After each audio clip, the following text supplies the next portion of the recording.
Your body never truly rests. It listens to everything you do. Light, sound, and food all send signals to your brain. When you eat irregularly, scroll through screens late at night, or go to bed stressed, your brain stays on high alert, unable to repair itself.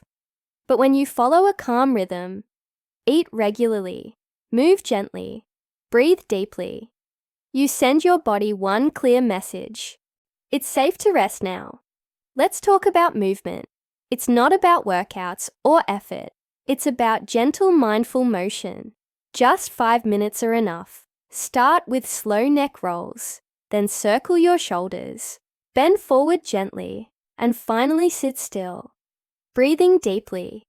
Every movement is an invitation to let go of tension. Gentle movement improves blood flow, calms the nervous system, and activates what Dr. Hinohara calls the repair mode. After that, eat a small warm meal. Your brain will absorb nutrients like a sponge. You're giving it exactly what it needs to clean, store, and renew itself. That's why order matters.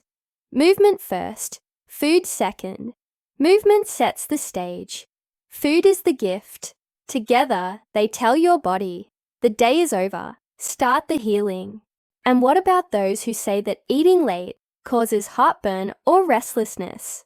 Dr. Hinohara explains, the problem isn't the food, it's how and when we eat. A heavy meal late at night can harm, but a small, warm, soothing one can heal. For sensitive digestion, try fermented foods, like miso soup, or a small spoon of pickled plum. They support your gut, and your gut directly shapes your brain chemistry. And now about memory. Something many people over 60 worry about. I can't remember where I left my glasses. I forget names. That fear feels permanent. But Dr. Hinohara's method shows. Memory loss isn't final. It's not decay.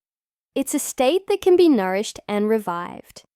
In the next part, Dr. Hinohara explains how this simple evening ritual, movement, nourishment, and gratitude, can rewire your brain for clearer thinking and deeper peace, even at 70, 80, or 90 years old. If this inspired you, like it inspired me, give this video a thumbs up, subscribe to Care and Cure World, and stay tuned for part 4.